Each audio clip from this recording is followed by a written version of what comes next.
Hello, everybody. Welcome to another episode of Repeater. I am Evan. And I'm Pat. And with us today is comedian and actor Glo Tavarez. Hi. Hello.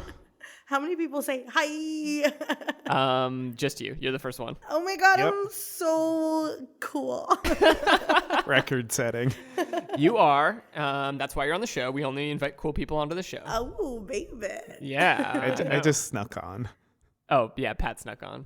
We have to have less cool people hosting the show so that when we invite cool people on, it balances out. Yeah, pops. Yeah, it pops. Exactly. It's like a pop of color. You know, you wear the red shoes with an all black outfit. Yeah. We're the background. You know what I mean? I'm the pop of color. Perfect. Quite literally. That could be your memoir title, A Pop of Color. Oh. Huh?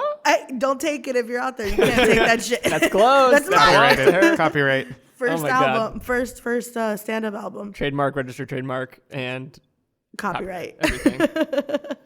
Oh my goodness. Well, Glo, thanks so much for being here. Yeah, thank you for asking me. It's going to be so dang fun.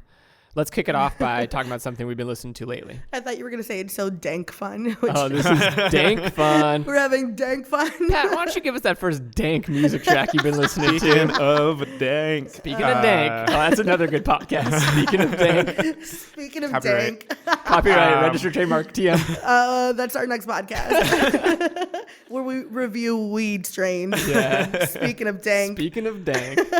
We're a bunch of non-smokers. Like, that's me. I'm like, I don't even smoke weed. Oh, I smoke Good. tons Well, you of get weed. to be the expert. Okay. You're the background, and we're the background. The pop of color. There we I'm go. so high. I don't smoke ever. This weed, I think this is good weed. I don't know. It feels like all other weed. I'm like, well, this one is a little bit more heady because I think this is parsley. But I don't really know. yeah, you'll never know. Pat, Never. what have you been listening to?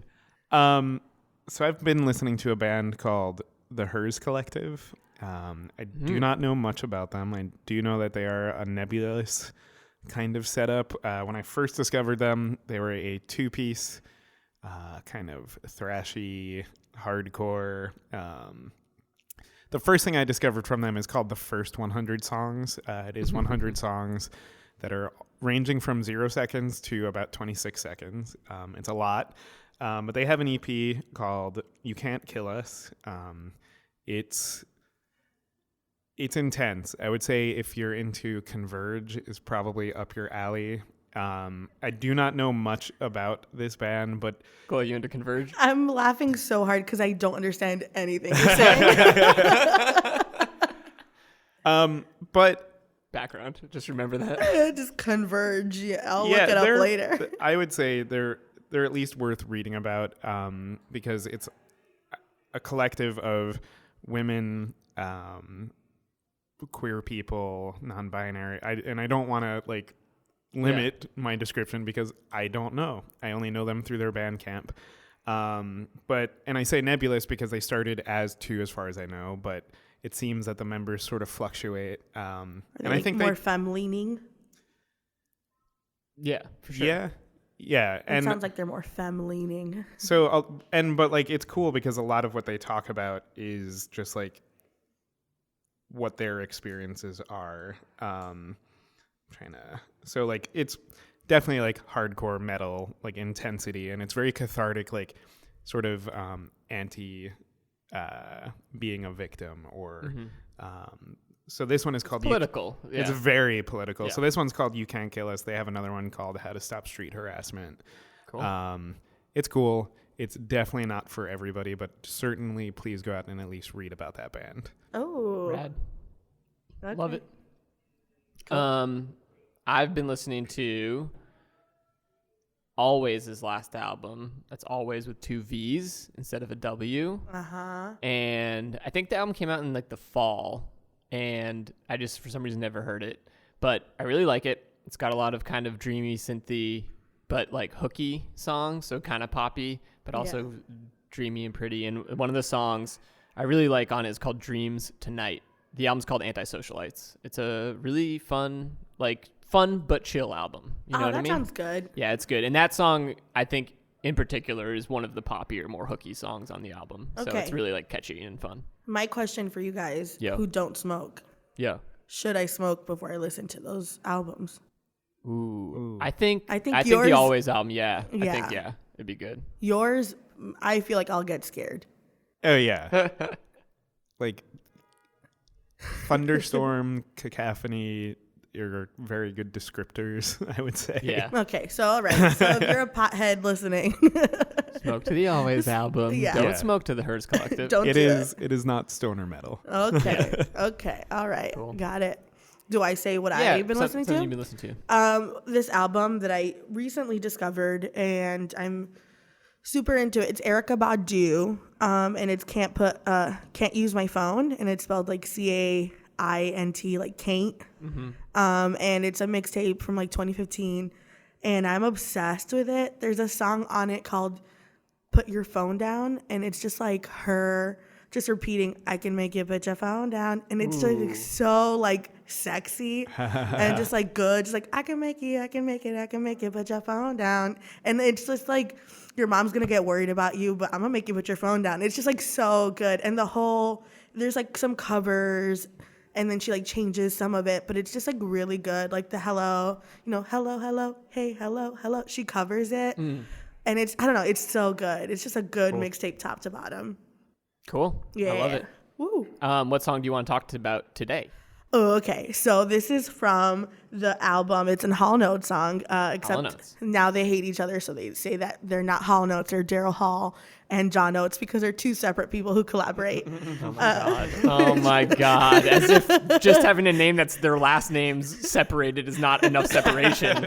They have to like add first names to the mix. It's so funny. Formal. It's called Talkin' All Night, and I'm pretty sure it's from the Oh Yeah album. Yes. And it's so good. Great. I'm obsessed with Hall Oates. Yes. If you don't know that about me, I love If you don't them. know about it, you're going to know about it by the end of this episode. 100%. Let's listen to a clip real quick. Okay. Oh, yeah. Already grooving. We're talking Love that, all like, night. Gated Talking drum. all night. Oh my god, I love it. It's so good. There's a video where he's like singing this live, and he's just running his hands through his feathered hair. It's so The good. video's amazing. It's so good. Yeah, Glo did send us the video before she came today, and it's excellent. It's Yeah. excellent. It's like Mustache John, which he doesn't have the mustache anymore, but this is like the era where he had the mustache and the curly hair, and Daryl had the feathered billowing like blonde hair yeah. that he would run his hands through, and he was like so skinny with like these tight jeans on. Yeah. Oh my god, it's so good, and It also is- kind of funny. It inspired me to feather my hair before we came in here. Pat so looks really good right now. It looks Just for so everyone out good. the there. headphones are sort of like messing it up a bit, But but it's you know. so feathered that it's kind of like popping right out. I can see it. I can see your feathered undercut haircut. Thanks. It's real good. I love. real good. So now we're gonna try to guess why you chose this song. Yeah. And we'll probably be wrong. Okay. Great. We just met, so we just met, so I'm going Yeah. to be right. okay. It's remarkable how often Pat is right. Really. Especially when I say I'm going to be right. Can't wait. Well, so you told us that you were obsessed with Hall & Oates. I think that when you were a kid, there was a lot of cassette tapes or CDs of Hall & Oates around, and you had a boombox in your room, and you would siphon those off from the living room and put them in your room and just dance your little heart out all Okay. night Wow. with feathered hair. My guess is also gonna harken back to your childhood, but I think that oh god, here's a guess. Your parents, big Hall & Oates fans, and they would put this album on, and this was like a song that they could kind of like cute dance to together with the kids around. And as kids, you like think it's a groovy little bop and it's really fun, but like they're kind of singing Talking All Night to each other, which is like kind of sexy, and like, but a kid wouldn't realize it, you know what I mean? Yeah. And so it's like this, like you see them having a romance or something, but they're flirting harder than you realize. So you thought I picked a song that reminded me Yeah. of my parents flirting with each other? Yeah, but like you wouldn't know it. Like for you, it was like family dance time. Okay. You know what I mean? You guys are both so wrong. Love it. Like so Damn it. insanely wrong. So like 3 or 4 years ago. I think I'm going to say 3. I worked babysitting this kid and Maneater popped in my head. And I was like, who sings this song? I'm also a Dominican woman and my parents did not ever play Hall Notes when I was growing up. They don't know who Hall Notes is. Like I heard a lot of like Spanish singers like Quinito Mendez and shit, you know, so super not like have not been introduced to a lot of like when I moved to New York is when I heard about Billy Joel, you know, and like Bruce Springsteen. So I don't know a lot about like older bands. So like I was babysitting this kid and Maneater popped in my head and the people I babysat for had like Spotify, which I was too cheap to pay for. And I was like, I wonder who sings that. And I looked up Maneater and Hall Notes came up and I was like, oh, I'll just listen to their top songs. And I was like, oh my God, it's like banger after banger. And I became obsessed with Hall Notes. And it was as an adult that I was like, Hall Notes is the shit. And I love everything about them. Because I think if I would have like, if my parents introduced me, I like would have a fondness to them, but I would not be like obsessed because I have listened to every single one of their songs. Like every album I've listened to more than once, and I have like looked at who writes what song. Like I'm very into Hall Notes in a crazy way. Like I have chilled out, but for a long time it was just like, well, today I'm gonna listen to H2O, which is my favorite album, or Big Bang Boom, which is like the most popular one, but it's not my favorite. Or like Abandoned Luncheonette, which is great, has some good songs in it. Like I legit love Hall Notes. Yeah, and I picked this song because it's fun. I like woke up giddy today. I had like it's like the day after Valentine's. I don't know when this is coming out, and I had like a really good like night where I hung out with women, and it was just like we were just having fun and laughing, and it just put me in this great mood when you're like around. Sometimes you just need like a girls' night. And I like today I was just like, I love everything. I was so happy, and they were making fun of me for liking Hall Notes last night. So I listened to this song and I was like, oh, I'll do this one, because I previously had told Evan I was gonna do like sad songs, like the song that my grandpa played as soon as my grandpa died, or like Landslide, which makes me cry every single time, and I was gonna do that, but then today I was like, I don't want to do that. I want to just like have fun. And Talking All Night is like the song of the summer. It's like always summer when you listen to it. And then they didn't play this clip, but at the end he's like, they like start singing about it's like it's 3:00 talking all night, and then he's like 6 a.m, time to get up. So it's like kind of campy and weird. It's so fun. It is, because isn't like even the part I think we listened to, it's like 1:45 talking all night, and they just like go through the times like 3:30. It's a silly song in that way. It's so silly, but it's also fun, and it's like to me this is what Hall Notes is. It's just like fun, good pop music, but it's not pop music because Daryl straight up thinks he's a soul singer, and the music he sings is soul. So weird. There's an album called Rock and Soul, which is like so Hall Notes, but they're like inspired by R&B. But like I will say, like I can talk about this forever. Daryl Hall hosts a show called Live from Daryl's House. Live from Daryl's House. Have you seen it? Oh yeah. It's so good. And Darius Rucker did an episode, which is one of my favorite episodes. And in it, Darius Rucker sang one of his songs, and at the end he's like, "Oh my goodness, that was an R&B song." And then like Daryl was like, "Yeah, that's what I do." And it was just like so like crazy that Daryl was like, "So like, yeah, I'm an R&B singer." And it's like no one in the world would ever say that Daryl Hall's an R&B singer, but he in his heart is like, I'm an R&B singer from Philadelphia. Absolutely. It's You gotta so have wonderful. you gotta have like some real confidence to end up in his shoes, I think.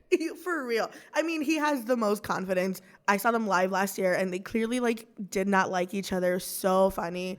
John didn't really say much. He would like play the guitar. Daryl talked the whole time, and Daryl had someone who would like give him like switch his guitars for him, and John did not have that. John had to switch his own guitars or whatever, and he kept like going to the drummer and like jamming with the drummer, and it was like he was more connecting with the drummer. And also there was a saxophone player that they kept making fun of his like bomber. He had like this gold like metallic gold bomber, and he was just playing the saxophone for 20 minutes after every song, and it was just like so perfect. It was like so what you wanted. They would do like they would zoom into John's like guitar, and it would just be like fisheye lens around it, like, and they like had during Rich Girl, like the monitors had like $100 bills flying. It was so cheesy. So did it feel like you had walked into a Hall Oates music video? A little bit. It just felt like this is what like they did this for. They've been doing this for 40 years, and they're not going to change it. They're not going to update the effects. Like truly, a fisheye lens over a camera is so archaic, and it's so funny because they were like, he was just like, you know, like ding ding ding ding with his guitar, and just like a fisheye lens over. It was so fun. It was so good. I knew every song. I wish they would have sang like they sang a song from War Babies, which is my least favorite album. It's like the most experimental one. And they sang like, cause it was a John song, but John has so much, like he has good songs that aren't from War Babies. I don't like War Babies. Yeah. So that's my hot take on Hall Can't win Oates. 'em all.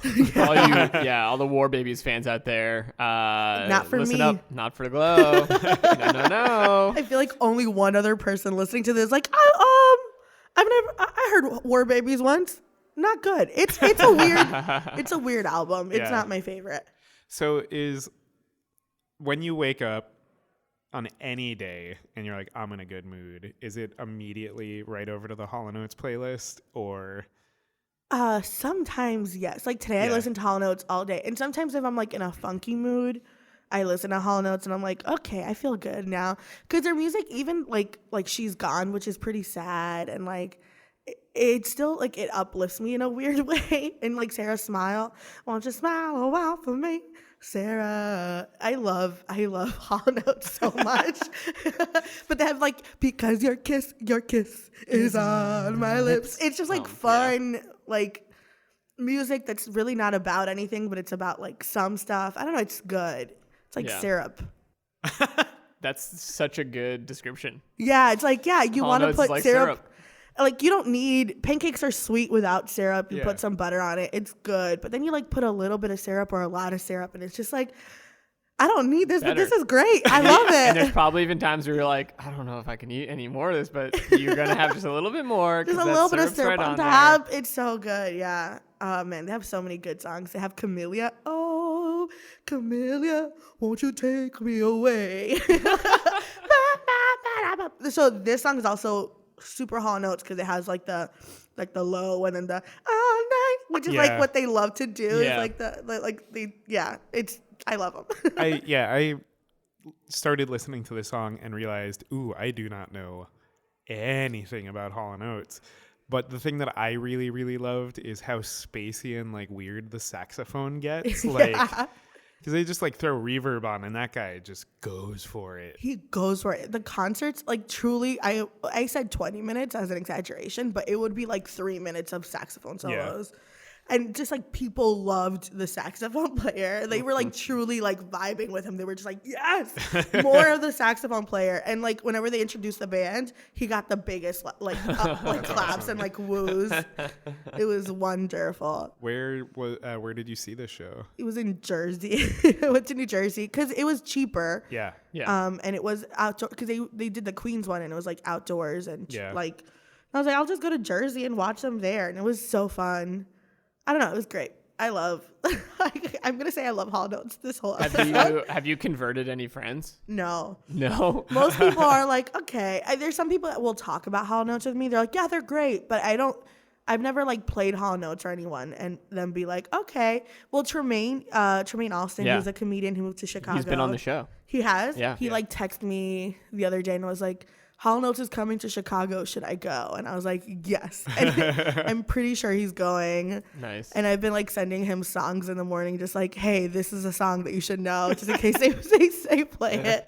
You're just gonna send him every song in their catalog. 100%. This is another song you should know, just in case they play it. No, they won't have it. They have a song from like their first album that's called like Perky Omen, which is about a river in Philadelphia. It's like one of the first songs I ever wrote because they were like 19 and 20 when they met or whatever. They were so young, but it's like Perky Omen, somewhat cloudy, age in water. They're good. I love them. Yeah. I watch so much Life from Daryl's House to the point where I'm like, I don't know if I can watch it that much anymore. Yeah. It's just like something, it's like consumed it. I get obsessed with things when I like figure out that I love it. Yeah. And Hall Oates is a thing that has lasted for 3 years and I have not gotten sick of it. Yeah. Yeah. I've watched a few episodes of Live from Daryl's House, but the one that stuck out to me, or maybe even the reason I looked it up in the first place was because the dude Fitz from Fitz and the Tantrums did an episode, and he sounds a lot like Daryl Hall, and there's like a funny moment where he says, "I hear you sound like me," or whatever, and then he's like, "Yeah, I know, I get that compliment a lot," and it's funny to have them, because I think for Fitz, it's like he is an idol of his. Yeah. He grew up listening to him and probably does model his voice after him a little bit, and all that stuff. And so it was so funny watching them sing together, though, because you're like, oh, they do sound like one's just an older version of the other, but they're the same voice practically. I mean, Daryl's always talking about how his voice is like, I like my voice. He's like very proud that his voice has changed. And and like really, he's like, I'm more soulful now. He's like all about soul. He's so funny. I think what's also great about Live from Daryl's House is that it's not always celebrities. It's like lesser known bands, and that's like a thing that's inspiring to me as like an artist of like I should never feel like I'm better than anyone that's coming up, like he does not care who you are. If he thinks your music's good, he will sing it with you, and then you can sing. I know I keep playing with this. I keep playing There's a Velcro, and I'm a child, so I'm like, Velcro.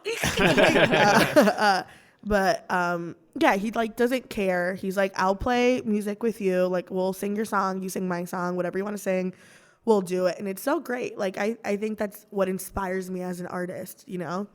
Yeah, it's really cool to have somebody that'll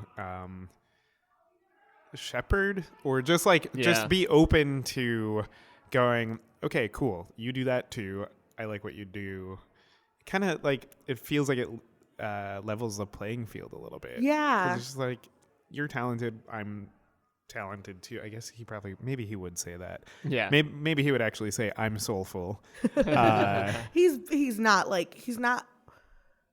unconfident of himself. Like, that he holds himself to this high standard and he thinks he's great. But also he's not like, I'm better than you. It's like, I'm talented and you're talented. And he loves like Philadelphia and like that whole vibe. And you'll have like actual soul singers.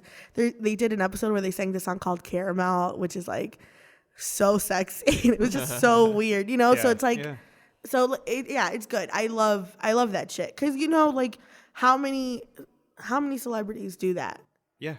Not that many. I don't know. And that's what we, you do comedy in the New York City like scene and stuff. And that's, I think, often a formative thing for a lot of people when we're coming up or when we're younger is someone who's just ahead of us in the scene or maybe in success or whatever, taking you under their wing, or even just for a minute, even just like at one show being like, hey, let's do this together. Or, hey, I thought that was really, really great. And they have no like reason to, other than they're being encouraging and they're showing you some support in a thing that's really difficult. It's awesome. I got to be on the show called The Female Gaze for 2 years, and it was like this show at Chelsea, R.I.P. The Female Gaze. UCB Chelsea, that is. UCB Chelsea. Yes. And there was this show that we would do once a month, and it was like a female talk show.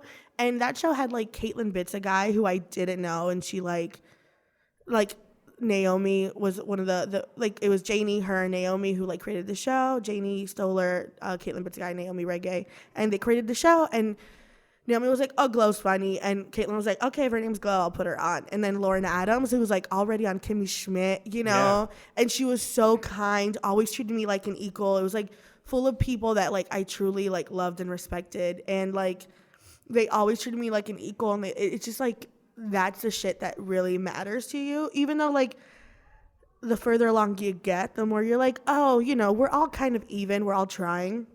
But when you're like coming up, it's just like, I think that's a mindset they have, like, oh, we're all trying, so I'm not better than you. And that's a show that I think the kind of proof is in the pudding too. It's like the show was great because of that combination of people. You know what I mean? And probably the mutual like respect and support that you guys had for each other, because that show is so damn funny. It was so and good. and it's if for anyone unfamiliar, it is just a cacophony of people on, like, how many people are typically in that show? Like 12 women. It was like the View parody, but with 12 all women at the same time, all on stage, all have like their own points of view about everything, and it's so funny, but it is also like so much. Yeah. But you guys are all equals. Like that. That's such a cool part. It's a cool thing about that show. It was so great. I like my character game changed a ton. Like I started out just being someone who keeps it real.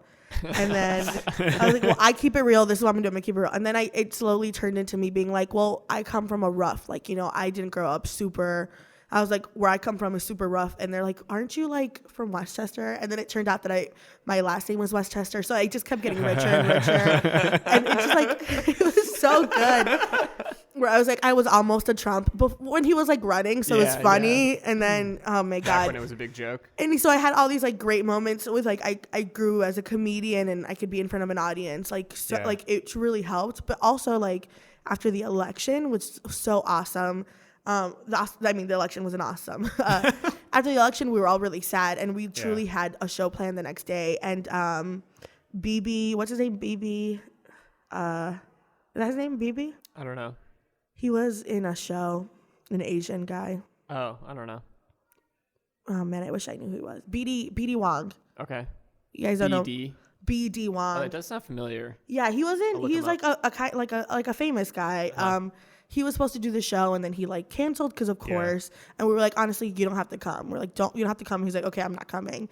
And we just kind of like changed the whole show. We just like changed the slides to just be cute stuff and stuff that's gonna make us happy. And we had like a crying corner, and like I got to cry on stage, and we got to like hug each other, and we had like. We brought all snacks, and we were like, please come on stage and grab food. Like we like truly like tried to create like this environment, and it was so cathartic and wonderful after such a because I spent my entire night crying. Like I'd wake up and sob, and then I'd like go back to sleep and then wake up and be like, is this real? Is he really president? Like it really hurt me in a way that I didn't expect. And also we thought Hillary was gonna win, so we were like so excited to do like an all-woman show with like Hillary Clinton, president, and it was awful, but I got to have that like catharsis or like that like we just were able to like really connect and be like, we're here for each other, everything's gonna be fine, or it won't be fine, but we're here for each other and we love each other very much. And it was so wonderful and like so lucky that I got to experience that. Yeah, that is one of those great examples of kind of why on a larger scale, art matters. But on a smaller scale, people, I think, often describe these little improv and comedy theaters as like cults or whatever. And you're like, yeah, there's truth to that. But it's also, it's community and can be really like the place to go when you don't know what the fuck else to do. And so on a night like that, is there anything better than you having that show? No, it was truly the only thing I wanted to do, and I'm so happy I got to do it. It's crazy because like my my friends from back home, like sometimes they have a hard time meeting new people because they just go to work, they have a boyfriend, they like go home and hang out with their boyfriend, they go to sleep, and they have a hard time. And I'm like, I am the opposite of that. Like I just have so many friends, like my cup runneth over with like people I can talk to, and even people that I kind of know that I kind of really like a lot. Like we can just like go to a bar and talk, and if it's weird and I can leave. But it's usually like it's usually not weird. It's usually like we went to the movies and we saw this movie, and then we got like lunch and we talked, and then like they were great. I think we're very lucky to be in this environment. Not everyone gets this, so I for sure am part of a cult, but like I'm not killing anybody. I would say that that's probably like largely how we know each other, is just from like those little hangouts of people you barely know, but why the hell not engage and talk and like, get to know somebody, because I think it's so easy to do here sometimes. It's so easy. I discovered Dungeons and Dragons. Oh, yeah. I was trying to shoehorn that in the conversation. Wait, before this happened, so they were talking about Dungeons and Dragons before the show started, but before you get into it, but is that something where like you got into that because of people you met here or anything like that? Or is it something you had always played? Yes. My friend, Stephen Buckley, messaged me and he was like, hey, would you be into like some role playing stuff? And I said yes. And then a little later I was like, is it sexual? Either way, yeah, I just want to know what I'm getting into. He was like, I love that you said yes first, but no, it's like role playing games or whatever, like Dungeons and Dragons. Yeah. And I was like, oh, I've never played, but sure. And he like wanted to start a podcast or whatever. And it was like, as soon as I like understood what it was, I was like, oh, this is one of those life-changing things. I love it. It's so fun and just like it's, I don't know, it's so great. It's like rules and improv and just like my characters are always insane and I love it. Yeah. So we were talking before the show and kind of went 0 to 60 on that conversation. So we're back and that's great. Yeah. But just going off of what we were saying before about the female gaze and like having that show as like a room to be supported in. Yeah. Like, at least for me, D&D has been that to help me explore like performing as a character. Yeah. Because that's something that's still very new to me. And you just started playing? Well, I think it's been like 2 years. But what I mean is like me getting comfortable being a character because I've never really done it on stage. Oh, really? But like it's a cool support thing. Yeah. And it's also very cool from the standpoint of just like being forced to, you get put into these situations where like you can't succeed. So how do you cope with that? Yeah. Or like be creative. Like like for a bit I was like, wait, so what do I do? And they're like, literally anything. Yeah. You know, like you can try, you can roll. Like if it's difficult, you might not be able to do it, but you can try to do literally anything. I guess it is a lot like female gaze, because female gaze, I lived with this character who is so crazy for like 2 years, and I'm trying to remember what my character ended up being. Oh, I would just get angry and say, I forget. That's crazy. I forgot what my character evolved into. Outside of the keeping it real. Yeah, because I dropped this ironic keeping it real type thing, right? I think so. It became like a yelling thing. Okay. I'll think about it later. Yeah. But yeah, D&D's like a long-term character. Like the first character I played, I love her so much. Her name's Yolanda. She's a high elf cleric in the nature domain, and she's just like a pothead, and everywhere she goes she's like, do you know where I can get some weed? And they're usually they usually hate it. They're like, no, that's illegal, we can't smoke weed here. And in the middle of battle, if I roll really high, then I'm like, okay, I like whip out a joint as I like stab him and I light it.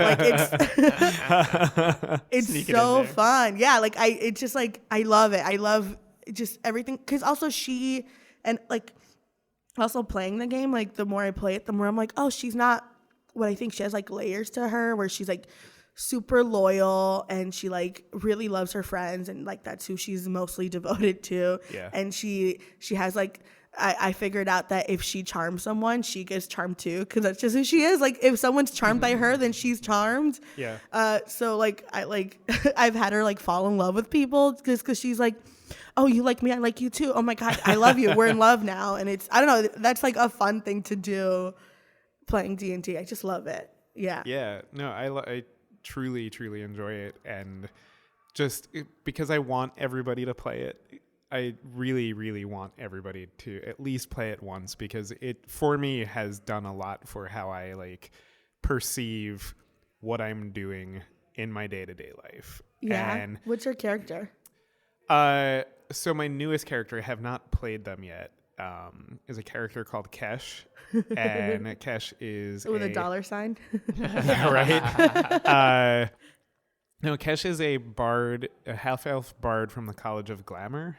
Ooh. Because what I really wanted to do was play a character that sort of pushes my boundaries. Because, like, you can do, like, the sword and sorcery. Like, I have a sword. I can shoot you with magic. Boom, done. Yeah. Or, like, you can play, like, a barbarian where you, like, punch the shit out of things. I have a barbarian character. Those are fun. Yeah. I like playing barbarians real dumb. Because then, like, you're the idiot that sets off the trap. And that's kind of fun. Yeah. But what I really wanted was, like, a character that would talk themselves into and out of trouble. Just to sort of like, because I like going back to like the music show or doing stuff at UCB, like it's nice to sort of just have this support unit around you where you're like, all right, I'm gonna throw myself into the deep end and it's okay, and let's just see what happens, because it like helps expand things. Yeah. I think that, I love it. I had a half elf bard too. My characters always are funny, and everyone has like serious characters, but my half elf bard, because half elves aren't humans and they're not elves, so they never really feel like they belong to anyone. So I had him be like an emo kid, and like he had the vicious mockery spell, and he would say like, "You're a poser," and then I'd roll for damage, which is like just like to call someone a poser. It was like so emo kid, like he had like the fucking eyeliner. It was so great. I loved it. It was so good. And then, but the DM, he had like a loving, like he just kept playing my dad to be a loving guy, and then everyone was like, "Oh, do you want to come with us?" So his name was Xander Bing, and then then Mr. Bing joined the thing, and I was like, "No, I'm running away." My dad's like, "I'm gonna pack some sandwiches." It was like a really fun time. I love it. It's so stupid. Yeah, I think Kesh gets a spell. I do not remember the name of it, but charms everybody within like a 10-foot radius that's watching you perform, and you become this like ethereal beauty, and everybody falls in love with you, and I'm like, yes, give me that. Right now I'm starting a new campaign with a bunch of friends, and I'm so torn between being a bard or a fighter, and they're so different. And that's why it's so hard to pick, because a fighter is just like a fighter. He just fights. He has these cool maneuvers. He gets like extra points all the time. He gets like extra, like the fighters are so dope, but like bards are just charming and cool. And like, so it's hard to pick like what, because my bard would be like a rich white kid, which is what I want to do. Like a rich white kid who like, he has an anthropology background. Just like, I like to go to other countries and like take from, like that kind of rich white kid. Or like do like a fighter who's like also a rich white kid. I gotta figure it out. I thought you meant Anthropology, the store. He used to work in Anthropology. Either way, rich white kid. I mean, man. Yeah, it's cool. If anybody wants to talk about D&D, please tweet me. I will absolutely do that. Me too. Tweet Evan as well. Yeah, loop me in. I'm interested. Eblard, hit me up on the Twitter. But yeah, I mean, I just think it's so cool as like a platform for being creative, and like it's just like, to me, it's just like another thing in the toolkit for exploring these options. And so I'm curious about that night, the day of the election, and that show. And it was a different show than what you were expecting. And so I'm curious, like, when you left and like went home, what that feeling was. It's like a big laugh after a long cry, Like when I was growing up, my cousins used to make fun of me all the time because I would laugh and cry, because I would just like have these outbursts where I would like get so sad and be like, oh my God, everything sucks. And then I would see something funny, or something funny would happen, or like I would realize that maybe I was being silly, or I don't know, I'd just like bust out, or like just be like, it's crazy that I'm sitting here crying. Like I'd like have an existential I can't say that word, existential moment where I'd just be like, oh man, I'm crying over something stupid, and then just like laugh, like a deep belly laugh. And that's what it felt like. It was like that. Have you ever done that? Like cried and then did a belly laugh? Yeah. It felt like that. Like on my way home, it felt like a huge belly laugh after a long cry. And it like truly like warmed my heart for a few days, where I was like, it was like that. I was like, well, I know people and I have friends who are going to work hard to make sure shit doesn't, affect us like that. It was truly a wonderful experience. And also like the audience loved it. Like the audience was super into it. They were like, thank you for doing it. Like it really helped. It was like just all women, and we were all just like hugging and crying and like laughing and being sweet. And it was just like just a wonderful experience. And then also Rosie O'Donnell did it once. So like it was just like an all around great show. Man, I used to yell about being an independent woman. That's what it turned into. Because I was rich, and I used to just be like, I'm an independent woman. You can't tell me what to do. And because I'm independent. And then people were like, okay, yeah, I'm independent as shit. And I would just like yell that I'm independent. It was truly so bizarre. And I did it in front of Rosie O'Donnell, and she looked at me like, oh my God, what's happening? Where I was like, I'm independent. Oh, I had to. It was my character game. I couldn't freak out in front of her, even though I really wanted to. You had to. She's the best, right? Yeah. Oh my God, you guys don't know. She's the don't. best. Did you watch it? Were you there No, for that I didn't one? get to see it.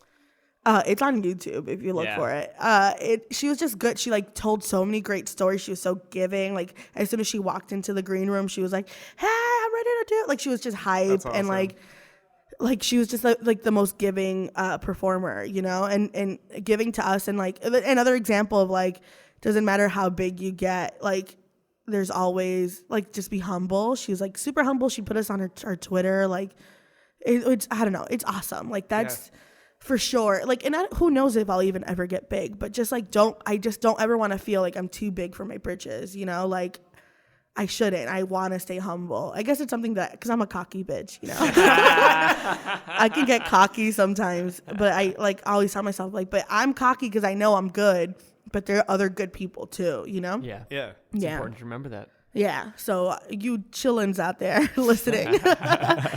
And then play D&D. Except here's the thing about D&D. I want to go back because you said that you want to make everyone a player or whatever. I have tried that, and D&D is not for everyone in the way. Like it's like I really thought, because we all do improv, that they'd just transition into D&D. But the truth is that like there's a lot of rules, there's a lot of like page turning, and in improv you can just like stand up and say, I have a sword and I stab you. But in this, like you have to roll first to hit and then damage and then add your modifiers and your proficiencies, and like it's kind of complicated. So if you're into that, which is like I am very into rules, like go ahead and do it. But if you're kind of want to just, I don't know, I like complicated board games too. So I will amend my statement to say if it is something you have been thinking about trying, do it. A lot of neighborhoods now, or at least, I mean, we're in New York, so we're a little bit, it's a little more convenient for us, but a lot of neighborhoods have like local gaming stores that'll do it. I'm very lucky, and the first DM I had was a playwright. So. Oh really? Oh yeah. How did you get into D&D?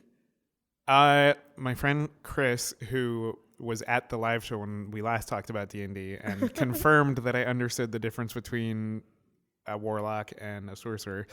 I still kind of am wavy. Like I get it, but I don't get it. But we were on the subway one day and he was like, hey, I'm really excited. I think we should start playing this. Let's like set up a weekend and let's just like try it. And I was like, yeah, all right. And the playwright, Daniel, emailed us and was like, just write out a character you think you would want to play. And I was like, I don't know what that means. And he said, just pick a character from a movie that you think is cool and you want to do that. And I was like, cool. I want to be Han Solo, Luke Skywalker, and Indiana Jones. What did that turn into? It's a fighter. Yeah. I've never played a fighter. Do you like it? I'm a little bored of that character, but only because it's my first character, and it's also just me. Yeah, but Yolanda's my first character, and I fucking love her. Yeah. I think and you know, because I have the support of this creative community, like now I can just be like, all right, how can I be crazy with this and like explore? It's exploring new stories. Like the day that we played, I was like, oh, this is collaborative storytelling. Yeah, there are a lot of rules, but I had people around me that like were like, no, just do that. That doesn't matter. Do this. But like once you get into it, and you're like, oh, we're all just like pieces trying to tell one story. Yeah. Then it gets very exciting. It's so exciting. Yeah. My second character, her name was Lily, and she was a dwarf. No, she wasn't a dwarf. She was a gnome druid, and all her friends got married. So she was like, I guess I'll go adventuring. And every time we were like in battle or she'd meet someone new, she'd just be like, is he cute? Like, I don't know. We might have something here. And everyone was like, no, you can do better. And I'm like, can I? All my friends are married. And that's my playing style. But whatever. Yeah, I love it. Because that drives the story. Because then the DM's like, oh, I'll just have like random hot guys around everywhere. And it's like, yeah, okay. That's cool. a cool world to live in. I know, right? Yeah. That she can, because she's also really bad at flirting. So. Oh my God. Oh God, I love it. It's so fun. I love and it. if you want to listen to a podcast where Yolanda's in, listen to it. It's called Second Best. Sweet. Second Best. Check it out. Second Best D&D podcast. I don't know. It's coming out the 20th. I don't know what the official name, but I think it's Second Best D&D. Love it. Cool. Glo, thanks so much for joining us. This has been truly a pleasure. It was so fun. Thank you for having me. Yeah. Where can people see you or keep up to date on what you're doing? Well, I perform at UCB twice a month right now. I'm on a mod team, which is a sketch team that performs every first Monday of the month at 9:30. We're pretty boys. Look us up on YouTube. We got some funny videos. Ooh. Love them very much. We've been around for a while. We're the veteran team now, which is crazy. Because we were the new team like 2 years ago. And then I also am part of an improv team at UCB called 50-50, where we do improv in Spanish and English. And it's real crazy and real fun. And a lot of like, oh, they didn't get what I said in Spanish. And then we repeat it. And then just a lot of hand motions to get the audience to get it. So if you don't speak Spanish, like, you can still come. You'll still enjoy it. We always have a scene where we dance and sing. And then Second Best podcast, if you want to listen to that. Yeah. Check it out. Cool. Well, thanks everybody out there for listening. Please rate and review. 5 stars. We love them. Oh, wait. At YoGlo_. All right, sorry. YoGlo_. Yeah. That's Twitter. Yeah. And Instagram. Ooh, get on it. YoGlo_. Yeah. Nice. Good to specify. Yeah. So yeah, if you love Glo's tweets and love her Instagram, rate our podcast very highly. Yeah. Even if you don't like it, even if you rate don't. the podcast real high. And get some of your friends to follow Glo on the internet too. It's all word of mouth. That's what we're into here. Yeah. But thanks to everybody for listening. And Glo, thank you again for joining us. Thank you for having me. Truly a treat. Until next time. Hit repeat. Yes. Repeater is hosted by Evan Ford Barden and Patrick Cartelli. This episode was recorded at Magnet Training Center in New York City, where they offer classes in improv, musical improv, sketch writing, storytelling, and more. Find out more at magnettheater.com. Visit us online at repeater.show for live dates, hot music tips, and show archives. Theme music by the Sun Lions. Everything else by Love Nest Productions. Welcome to Repeater.